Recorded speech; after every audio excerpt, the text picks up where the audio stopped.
Entonces, tú estás ahí, ya entras a este sitio, ya sales, recuperas tu vida, recuperas Sí, tu ser. no es tan fácil, amigo. Yo entré allí Vale. y paré, porque yo en la calle no podía parar, porque a mí me ataban y yo me iba atado a consumir. Entonces a mí me encierran en un sitio. Yo Vale. estoy 2 meses sin consumir nada. Entonces la máquina se frena. Vale. Pero hay que recuperar 15 años. Y reaprender, ¿no? Y reaprenderlo todo. Porque yo cuando tenía un problema, y ya está. Claro. Yo no he desarrollado las herramientas que ha desarrollado todo el mundo para enfrentar las cosas de la vida. Yo solo tenía una herramienta.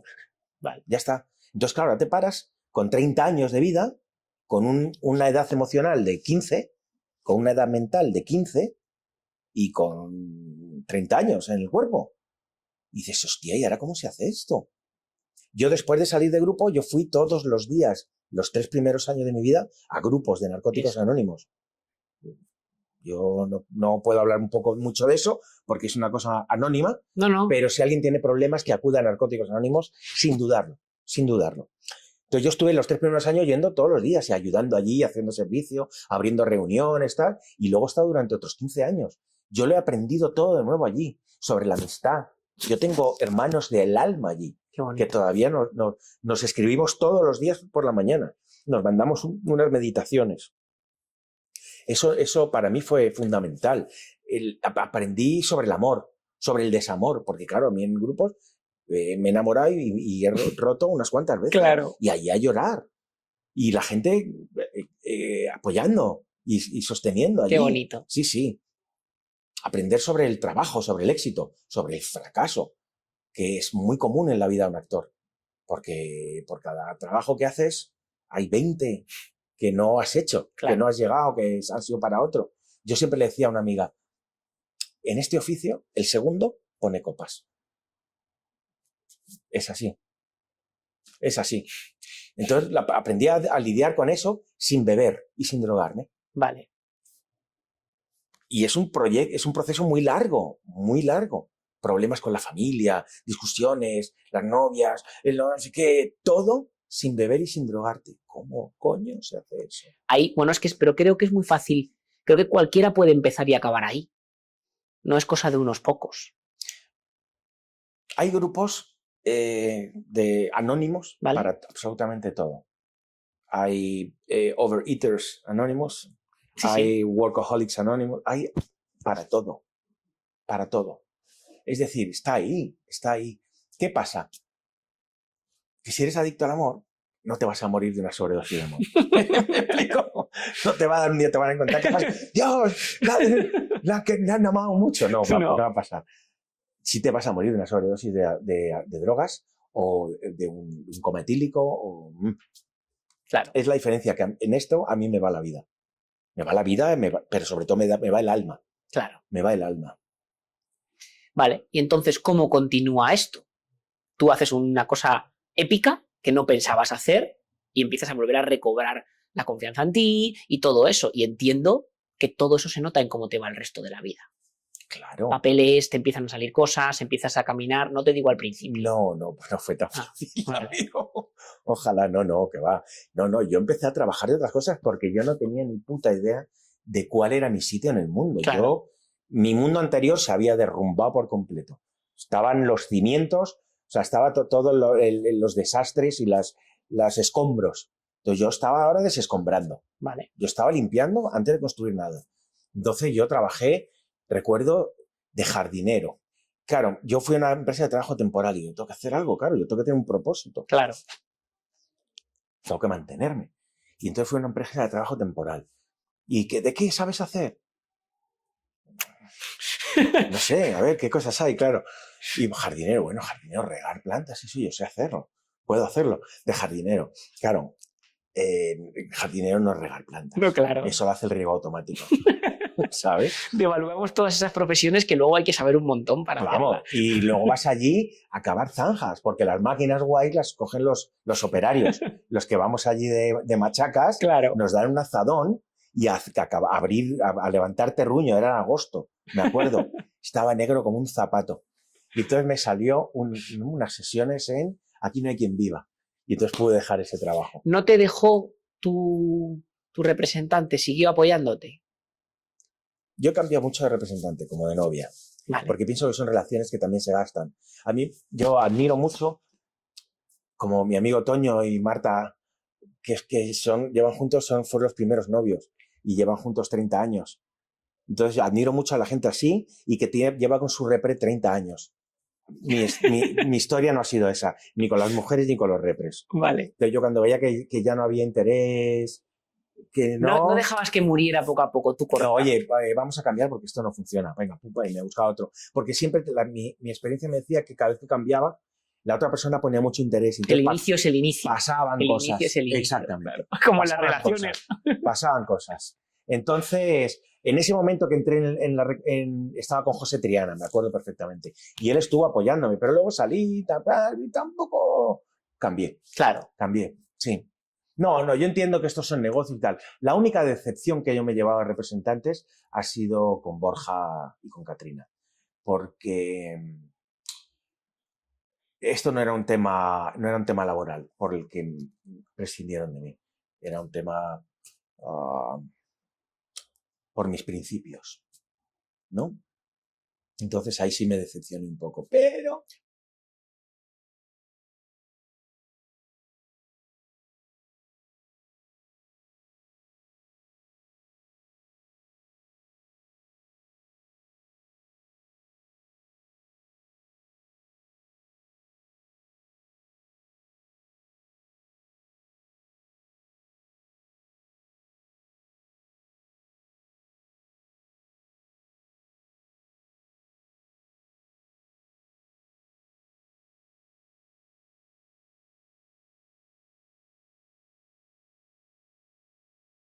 Sacas otro tema muy chulo, la los vida principios, sí Paco. Para ti los principios son muy importantes. No lo eran antes, pero lo son. Es lo único que tengo. ¿Vale? Es lo único que tengo. ¿Sabes? Yo me he dado cuenta con el tiempo y con la investigación. Sí, totalmente. La investigación, claro que sí. La investigación, entre comillas. No hay que llevar bata para investigar. Claro, tú lo sabes. ¿de qué va esta vida? Y yo no creo que va de lo que nos han contado. Yo no creo que vaya de levantarte a las 8 de la mañana, ir a trabajar de lunes a viernes, terminar de trabajar, comer, dormir y los fines de semana irte al centro comercial. No creo que la vida vaya de eso. No. Creo que somos seres sutiles, encarnados en un traje orgánico, de piel, huesos, sangre, pero no es más que un instrumento. Yo siempre lo comparo como una moto y un motorista, ¿no? La moto es Paco, pero el motorista no. Entonces yo tengo ahora la moto cascada, pero la moto durará lo que tenga que durar y cuando la moto se rompa, cambiaré de vehículo y me iré a otro. Entonces yo lo veo así, ¿no? ¿Qué pasa? Que estamos tan centrados en las cosas del mundo que nos hemos olvidado de las cosas del alma, las cosas del reino de los cielos, de lo sutil. Cada uno que lo llame como quiera, claro. Y nos hemos olvidado de que lo importante es aquello. Esto no es más que un campo de juego, de entreno, una escuela. Pero ¿y por qué lo importante es aquello? ¿Qué quieres decir con eso para que nos entiendan? Quiero decir que todo esto es un poco una especie de teatro que empieza y termina. Vale. Y ya está. Pero hay algo que es eterno y que va a durar siempre. Y es nuestra esencia, nuestro ser, donde se alojan esos principios morales, esa espiritualidad, esa esencia. Me faltan palabras porque es algo tan... Y que muchas veces las palabras no pueden describir todo eso. Que se van a quedar cortas. Es decir, el éxito, la prosperidad, el dinero, la fama, todas estas cosas de esta vida que perseguimos no son más que trampas para esas cosas que son importantes, lo bueno, lo bello, lo justo. Son trampas. Es mentira. Es mentira. Y además es perecedero. Va a morir. Y yo me he dado cuenta ahora, hace, debe ser 2 años o ya 3 que dejé el oficio y que no actúo. Y entonces para el entorno ya no soy nadie. Y siento una liberación. Te lo digo, me llamaron hace poco una directora de casting, gracias por llamar, para un trabajo y le dije, no, ya no actúo. Y no os echo nada de menos. No os echo nada de menos. Me siento, por primera vez en mi vida, viviendo la vida que quiero llevar, no la que debo llevar hoy, sí. No te preocupes. No la que debo llevar, no la que se espera que lleve, sino la que quiero llevar. Pero qué maravilloso, ¿no? Porque yo te conocí y tú hacías series de Netflix y de repente con todo este background y es maravilloso y me encanta compartirlo, cómo has encontrado tu mejor versión y tu mejor, que te lo ha traído una enfermedad, que ahora entraremos, Sí, ahora entraremos. y dejarlo todo. Sí. Joder. Sí, sí. En vez de estar así, porque mucha gente está en ese punto y no lo deja, porque ¿cómo yo lo voy a dejar? Lo he tenido fácil relativamente porque la vida me lo ha puesto. Sí, te ha empujado. Claro, ¿no? Me ha dicho, igual es por aquí. Y yo he aceptado el reto, podría haber seguido. Encabezonado. Sí, sí, he aceptado el reto. Me someto a la voluntad de la vida. Es por aquí, voy por allí. A ver qué me tiene que traer. Y sí. Te sientes más pleno que nunca, en tu casa perdido en el... Sí, sí, sí, más solo que nunca. Sentido solo no estoy nunca. Menos rodeado de gente. Más contigo mismo, más, ¿no? Conmigo y con los seres de sutiles. Me siento acompañado, me siento fortalecido, me siento guiado. Y eso que mi vida ahora mismo es muy sencilla, no es como si tuviera que dirigir un país, ¿no? No, no. Es muy sencilla. Es muy sencilla.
Para cerrar este tema, ¿tú crees que una de las cosas que recomendaríamos a las personas que se puede decir que casi el 90% de la gente o más tiene una adicción, es que es la prioridad, salir de ahí.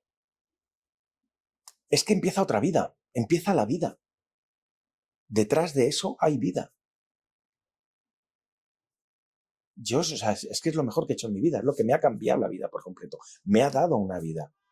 Y para que entendamos, tú ya eras actor antes, esto empezó después de esto No, yo era actor, repuntaste, ¿cómo sí, es un poco? Resúmenos un poco ese camino. Sí, no, yo empecé a fumar porros. Yo aprendí a tragarme el humo con los porros, no con el tabaco. Me acuerdo, con mi amigo Ari, allí en el Gran Rock, que era un restaurante que había en Alberto Alcocer, que tenía un coche empotrado. Así, vale. ¿verdad? Y teníamos el tabaco y el coste y eso escondido allí en el baño, me acuerdo. Porque él vivía al lado y tenía piscina, bueno. Y yo empecé empecé a beber enseguida. Yo tenía una infancia un poco complicada y he sentido siempre mucho miedo. Y yo cuando me tomé la primera copa dije, ¿y esto qué es? El miedo se va. Y claro, luego vuelve multiplicado, ¿no? Ya. Con el tiempo. Y yo intenté de todo. Yo empecé empresariales, luego no me gustó y criminología y tal. Y caí de rebote en una escuela de interpretación, TAI, que ahora tiene un edificio de puta madre, pero en mi época era una primera planta y las habitaciones de la casa. Era una cosa súper cutre, pero muy romántica, ¿no? Era como muy guay. Y yo caí ahí de rebote, ¿no? Yo era como, por no estar delinquiendo por ahí, pues estaba haciendo esto, ¿no? Y de repente entré en septiembre y en diciembre teníamos la primera muestra al público y tal, ¿no? Y cuando terminó y yo estaba en el escenario dije, era esto. Y seguí en esa escuela, me metí por la tarde en Coraza y por la noche en un grupo de teatro, en Carpas, una cosa también muy surrealista, pero le tengo mucho cariño. Y a muerte, a muerte. Y yo creo que también el teatro y la interpretación ha hecho que yo no tocara más fondo, que no me fuera más abajo. ¿No? Era lo que por lo menos me mantenía un poquito a flote en algunos momentos. Entonces yo llevo siendo actor desde Lo que pasa es que era primero muy mal actor y sufría mucho trabajando. Tenía muchas inseguridades y muchos complejos y mucho miedo. No conocía bien la técnica, estaba muy perdido. Y sufría mucho trabajando. Yo iba en el coche de rodaje, me llevaban al trabajo y yo iba allí fatal. Con nervios. Con unos nervios, un miedo, una inseguridad terrible, terrible. Luego todo eso lo reaprendí entero. Cuando paré de consumir, conocí a Fernando Piernas, que es un maestro de actores. Es otra persona que me ha cambiado la vida, ¿no? Y empecé a entender la técnica, empecé a disfrutar como un enano trabajando, empecé a hacer trabajos que yo no me creí capaz en ningún sueño.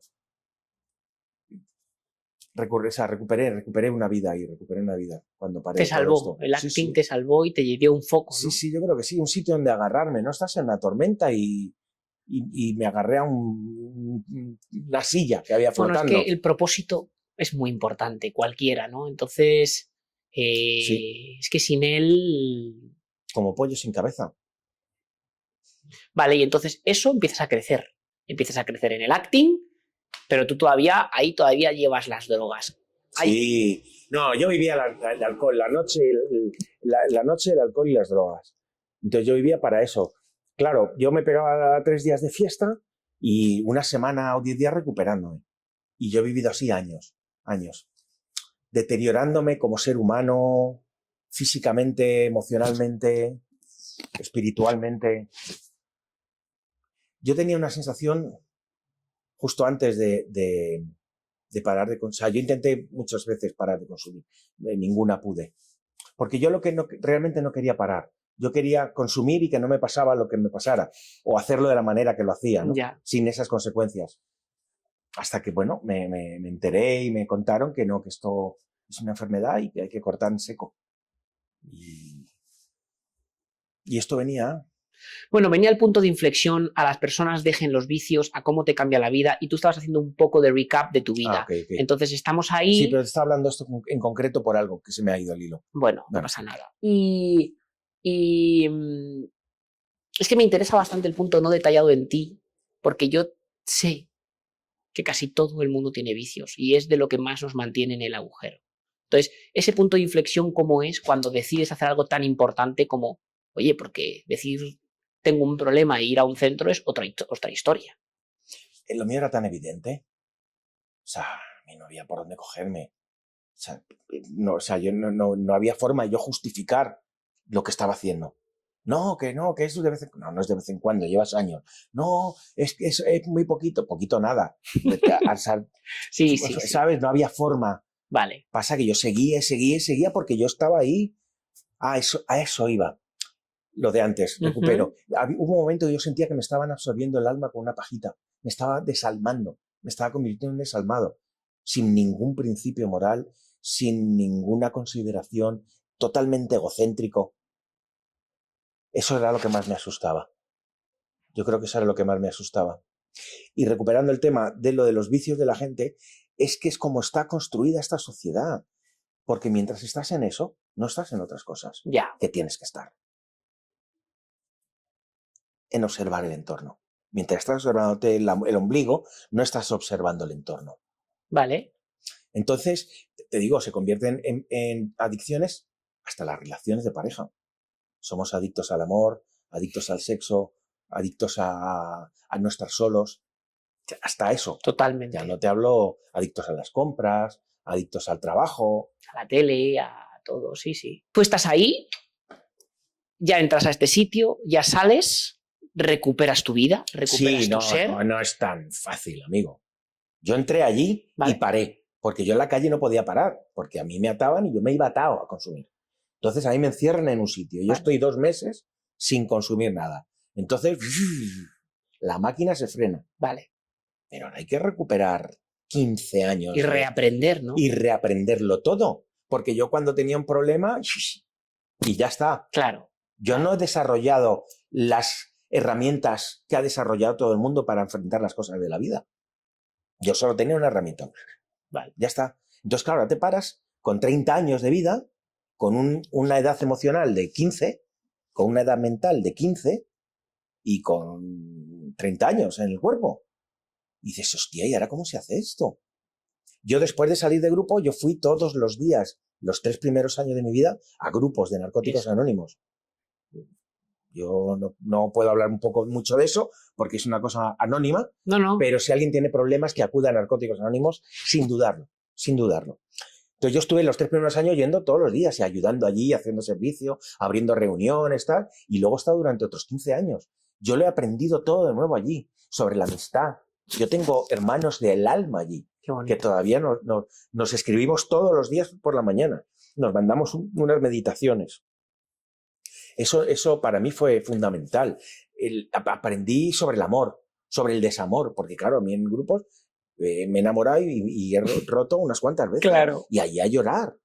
Y la gente apoyando y sosteniendo allí. Qué bonito. Sí, sí. Aprender sobre el trabajo, sobre el éxito, sobre el fracaso, que es muy común en la vida de un actor.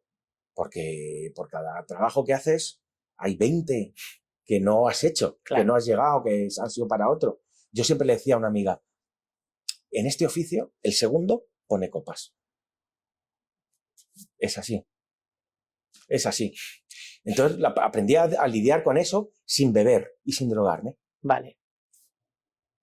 Y es un proceso muy largo, muy largo. Problemas con la familia, discusiones, las novias, no sé qué, todo sin beber y sin drogarte. ¿Cómo coño se hace eso? Porque has dicho que tú no sabías y la gente sabe, pero yo no lo creo. Yo creo que muchos nos pasa a un nivel o a otro, da igual.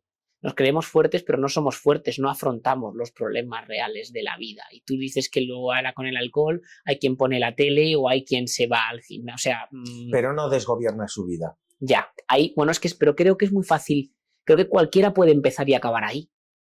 No es cosa de unos pocos. Hay grupos de anónimos para absolutamente todo. Hay Overeaters Anonymous, hay Workaholics Anonymous, hay para todo, para todo. Es decir, está ahí, está ahí. ¿Qué pasa? Que si eres adicto al amor, no te vas a morir de una sobredosis de amor. ¿Me explico? No te va a dar un día, te van a encontrar que vas, Dios, la que me han amado mucho. No, No. no va a pasar.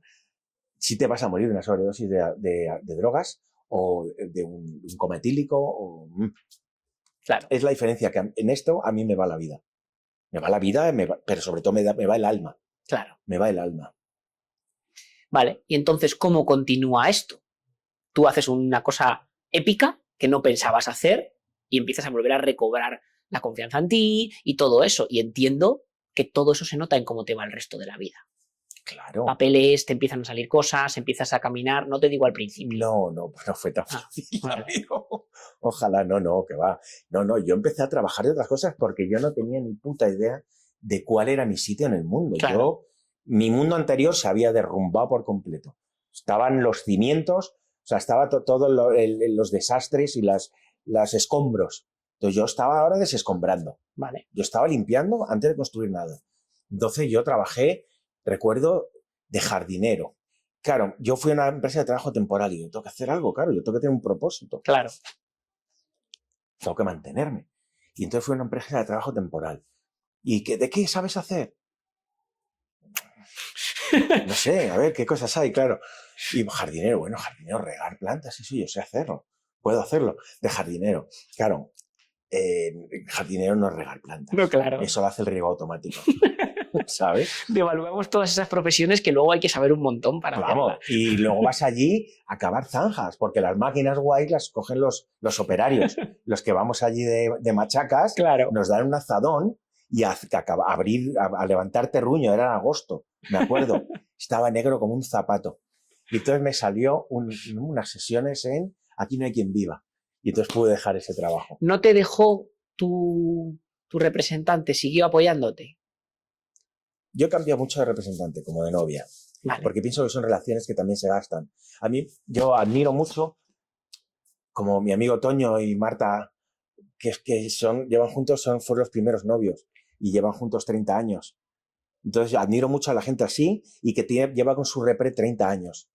Mi historia no ha sido esa, ni con las mujeres ni con los repres. Vale. Entonces, yo cuando veía que ya no había interés, que no dejabas que muriera poco a poco tu correcta. Oye, vamos a cambiar porque esto no funciona. Venga, y me buscaba otro. Porque siempre mi experiencia me decía que cada vez que cambiaba, la otra persona ponía mucho interés. El inicio es el inicio. Pasaban el cosas. Inicio es el inicio, exactamente. Claro. Como pasaban en las relaciones.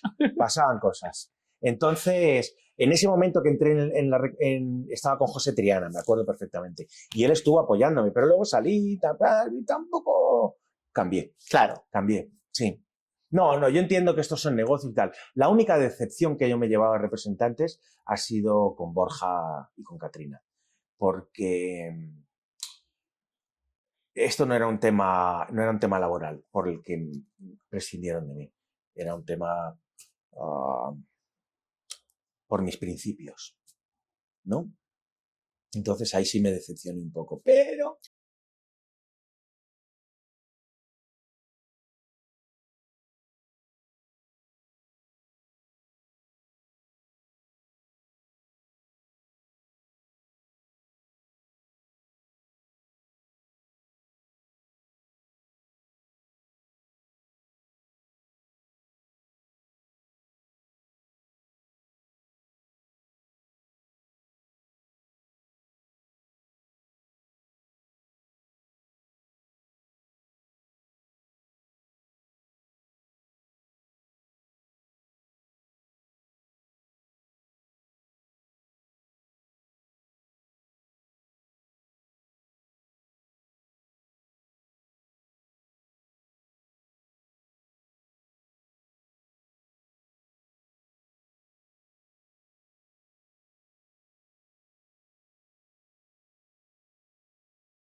Yo sé que tú te cuidas ahora, por muchas razones. Sí, te bueno, cuidas más vamos a recuperar un poquito atrás de la enfermedad para poner Venga. un poco en contexto. En contexto. Exacto.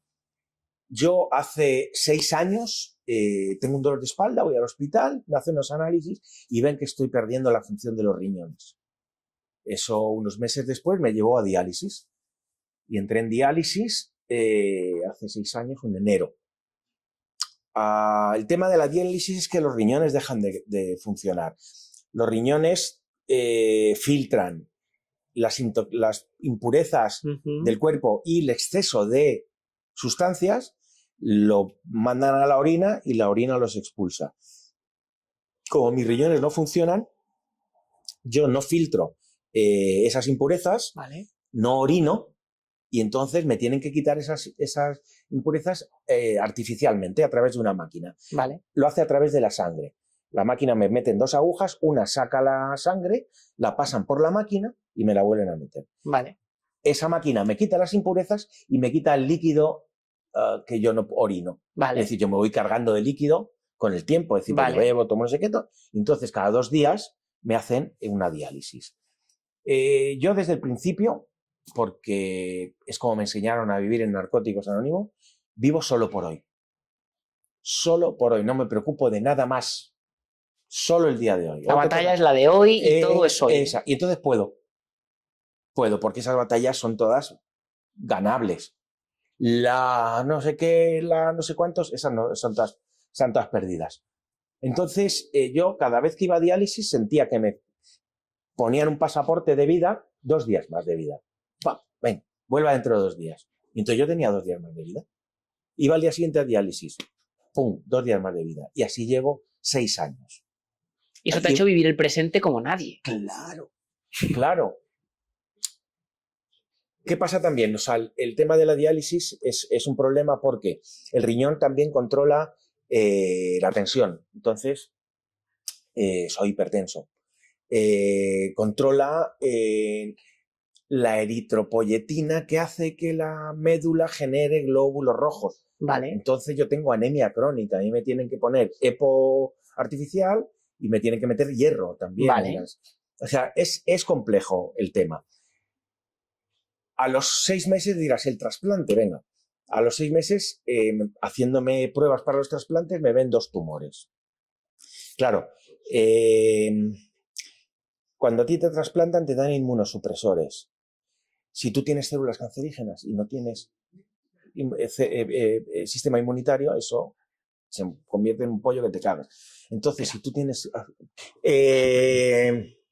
me hace... Estamos en los tumores, de repente... Me hacen las pruebas porque tienen que asegurarse que no tienes células cancerígenas cuando te trasplantan, porque te dan inmunosupresores, vale. te bajan las defensas a 0 vale. para que no expulses los órganos extraños. Vale. Entonces, si tú tienes células cancerígenas, se monta un pollo. Entonces, se hace primero un análisis a ver si tienes. Me ven 2 tumores. Me ven uno al lado de las células suprarrenales, de las glándulas suprarrenales, y una cosa en una costillita que no sabían que era, una puntita y tal. Yo estaba grabando El Embarcadero. Y entonces preguntó, oye, ¿cuánto tarda la operación? Y está, nada, en 1 semana estás. Y entonces de repente tenía 1 semana libre de grabación. Y digo, bueno, este día me podéis operar, estoy en el hospital tantos días y pum, y vuelvo al rodaje. Te vamos a operar por la paroscopia y tal. Y yo, perfecto, esos son 2 incisiones, tal. Yo, claro, digo, bueno, operación de cáncer y tal, digo, bueno, me voy a poner en paz con la vida, me voy a poner en paz con Dios, por si claro, me quedo. Claro. Bueno, para ir allí y poder ver al Padre con la cabeza alta. Vale. Y ya decir, lo he hecho lo mejor que he podido. Claro. Entonces yo me puse en paz, yo con la vida. ¿Cómo haces eso un poco? Cuéntame, porque no he vivido esos momentos donde piensas que la cosa se puede acabar. Sí, digo, bueno, vamos a ver.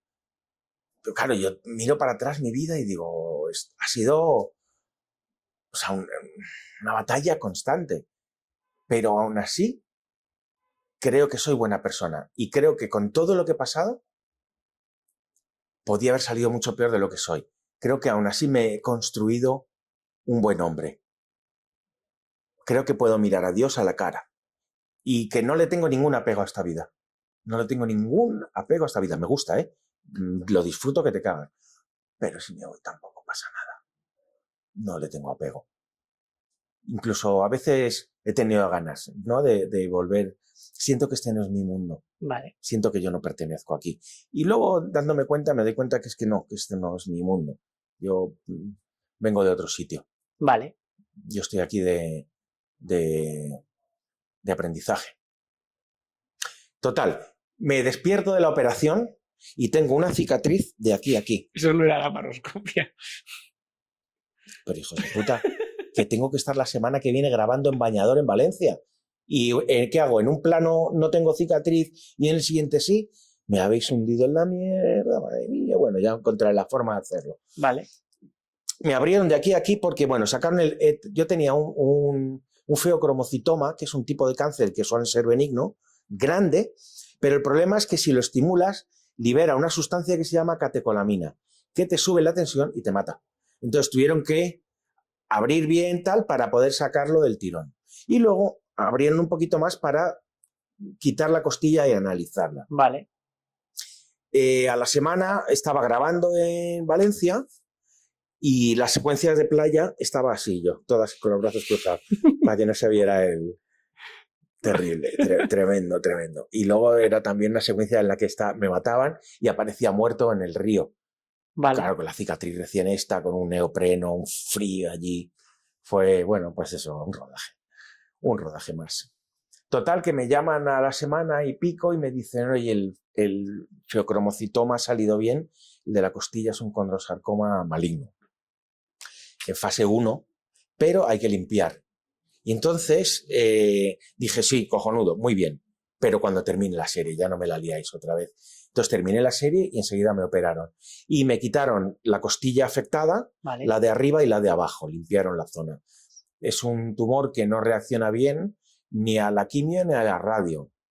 Que no te pasas si te hiciese pasar por eso. Gracias. Sí. Gracias. Y entonces nada, fue quitaron limpiar. las costillas, no las tienes, las costillas. No, no las tengo. Pusieron una malla de una, no sé de qué será, de plástico y tal, sosteniendo esa zona para que no se salgan las cosas, todo, claro.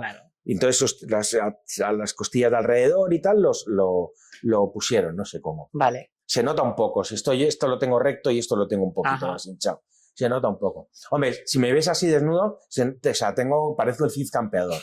Tengo 7 por todos lados. No me he roto un hueso en la vida. Fíjate. Ahora, me he abierto la piel 27.000 veces por todas partes. Por todas partes. Total que para esa segunda operación vale. Me volví a preparar.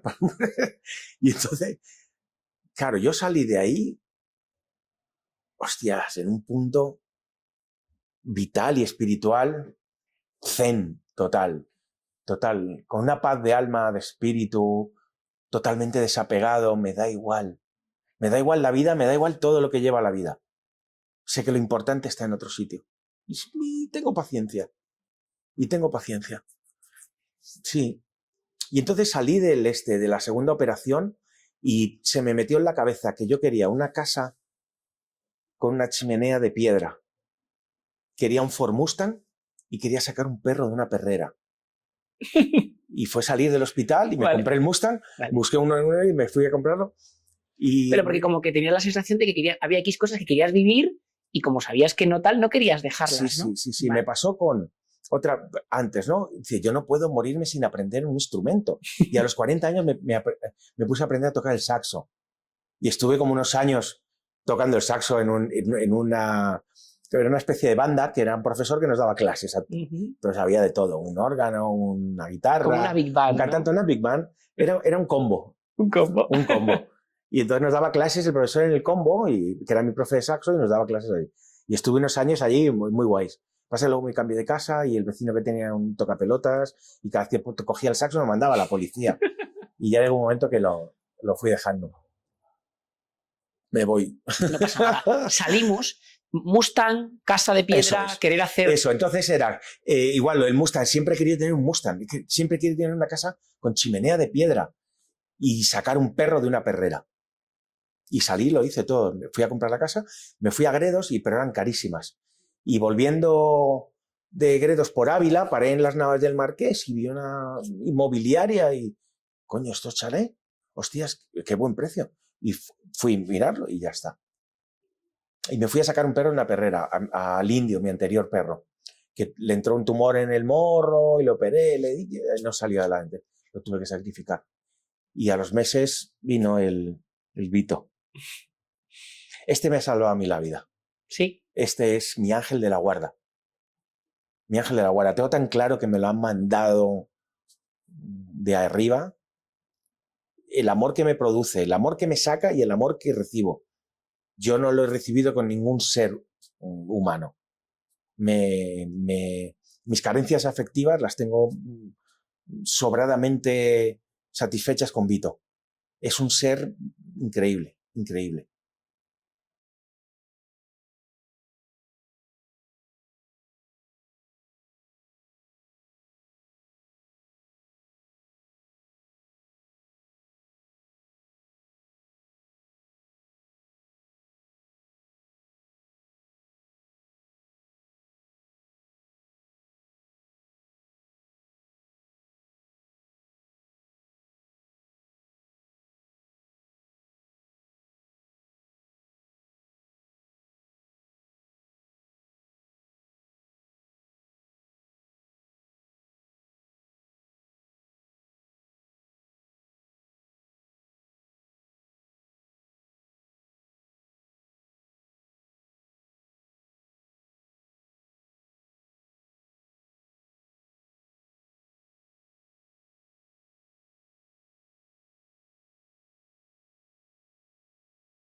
Vale, y entonces sales de ahí, tú todavía hacías cosas. Yo entré en diálisis y estaba cuando entré en diálisis, cuando nos conocimos. ¿Estabas en el barco? Servir y proteger, no. Servir y proteger. Servir y proteger, sí. Servir y proteger, que empalmé el último mes de servir y proteger con el primero del embarcadero. Yo todo ese año no paré de currar. Yo me he ido en lo más top de mi carrera, trabajando como nunca he trabajado de bien, de unos curros pero magníficos, vale. Y currando mucho y diciendo que no a trabajos. He tenido que decir que no a trabajos.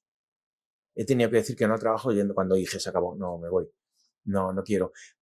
Esto viene por otra cosa. No tiene que ver con la enfermedad y sí tiene que ver con la enfermedad. Vale. Es a raíz de la pandemia, de la plandemia. Cuando empezó todo este circo, no quiero decir palabras claves para que no te bajen el vídeo y te lo censuren, ¿sabes? Lo de las Sí, sí, inoculaciones, sí.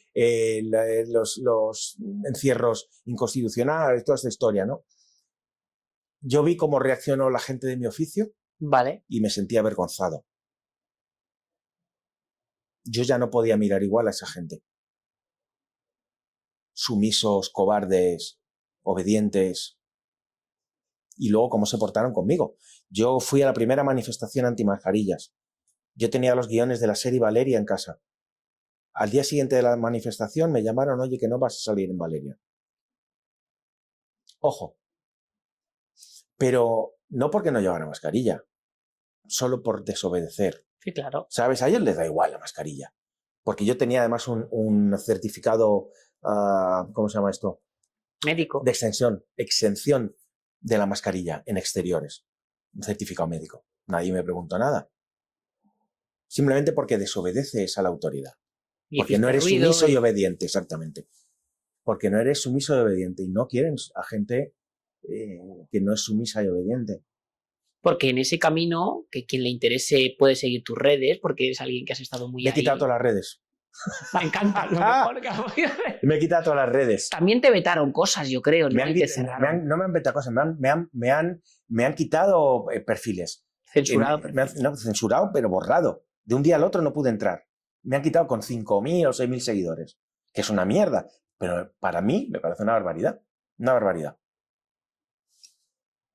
Sí, me han cerrado perfiles. Me han Facebook bloqueado un mes sin poder publicar 15 o 16 veces. Me tiraban publicaciones. La censura y el exterminio de los derechos fundamentales del hombre durante estos últimos años, bueno, han terminado que hoy, esta mañana, haya pasado lo que ha pasado, que han dado un golpe de Estado en España. Y todo el mundo tranquilo y callado. Con la maquinita, la tele, no sé qué, el bebé, da igual. Da igual.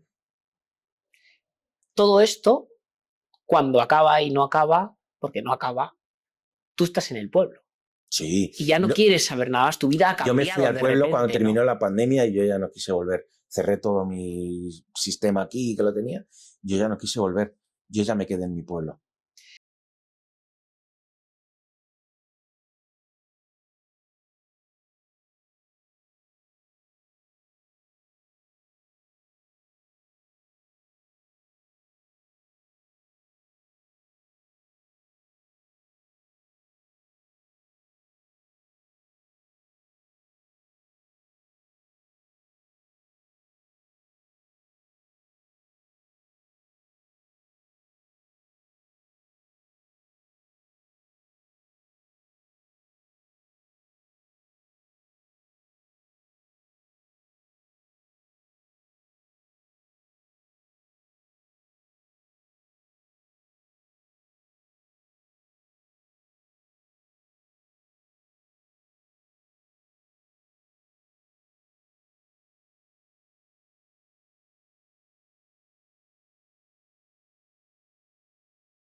Y desde esta enfermedad que te ha traído como la luz en parte, ¿cómo has cambiado tu forma de cuidarte?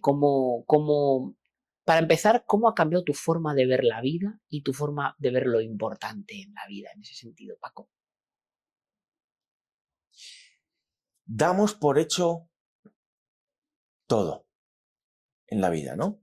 Damos por hecho que respiramos, damos por hecho que vemos, que oímos, damos por hecho que meamos. Yo no puedo mear. Y yo me lleno de líquidos. Y yo hay noches que yo no puedo respirar porque el líquido que tengo se me va a los pulmones y tengo que dormir sentado. Damos por hecho todo. Entonces, tú imagínate cómo yo valoro una meada. ¿Sabes qué te digo? Me encanta. Ya, pero es que estás diciendo... O sea, yo, claro, oro. hay veces que de repente, porque te echo una meada buena por la mañana y digo, ¡ole! ¡Ole! ¡Ole! Hostia. Para mí, o sea, he aprendido a valorar hasta lo más mínimo. Ir a verme una puesta de sol con mi perro. Y entonces me acuerdo de las puestas de sol que yo veía desde el hospital. Y digo, hostia, gracias. Gracias. El poder caminar. Yo, claro, tengo anemia. Me pasé los 2 primeros años casi como un viejito. No tenía fuerzas para nada. Me duchaba, me lavaba la cabeza y tenía un jalón por el casado. Fíjate. Sí, o sea, tremendo, tremendo, tremendo. Entonces, claro, para mí un paseo con Vito... ¿Y cómo podríamos inspirar? Porque parece que somos así, que solo valoramos las cosas cuando las perdemos o estamos a punto de perderlas. Y como tú bien dices, pertenecemos al 1% de la población blanca europea que lo tiene todo. Todo, que comemos 3 veces al día. ¿Y cómo podemos autoinspirarnos para no tener que perder las cosas? Para valorarlas. Saliendo de nosotros mismos. Escuchando, viendo. Pero no hace falta más que vete al mercado. Vas a ver un señor pidiendo en la puerta que está 100 veces peor que tú. Y eso te puede hacer pensar, no tengo que estar aquí pidiendo, voy a ir a comprar carne y no tengo que pedirle dinero a nadie. Coño, gracias. O gracias a mí, o cada uno lo que crea, ¿no? Yo porque son mis creencias. No tienes más que andar, no tienes más que observar a la gente. O sea, que lo que recomiendas es sal, mira, valora, sal de ti. Entiende y... Sal de ti. Sal de ti. Yo espero que esto que estoy hablando le inspire a alguien. Seguro. Porque luego no se nos olvida, pero de repente tener un buen día o echar una meada por la mañana y decir, esta te la dedico, Paco. ¿Sabes? Total. Que inspire un poco. Eso es lo que más valoraban los grupos, ¿no? Vale. Tú en los grupos entras y no hay conversaciones cruzadas, ¿no? Cada uno comparte sobre su experiencia. Vale. En turnos. Y cuando uno habla, todos se callan. Es algo súper protocolario, pero súper lindo, ¿no? Y súper sin conflicto, cero. Y entonces tú llegas ahí y sueltas tu mierda. Porque tal, pues que mi novia me ha dicho, no sé cuántos, tal, paras de hablar y empiezas a escuchar a los demás. Y te dices, coño, no estoy tan mal. ¿Sabes? Si lo mío no es nada, joder, este que se ha quedado en la calle con 2 hijos, o esta que ha recaído, Dios mío, después de 4 años limpios, no jodas, estoy de puta madre. Escuchando a otros, Qué bueno. Claro, compartiendo, saliendo de nosotros.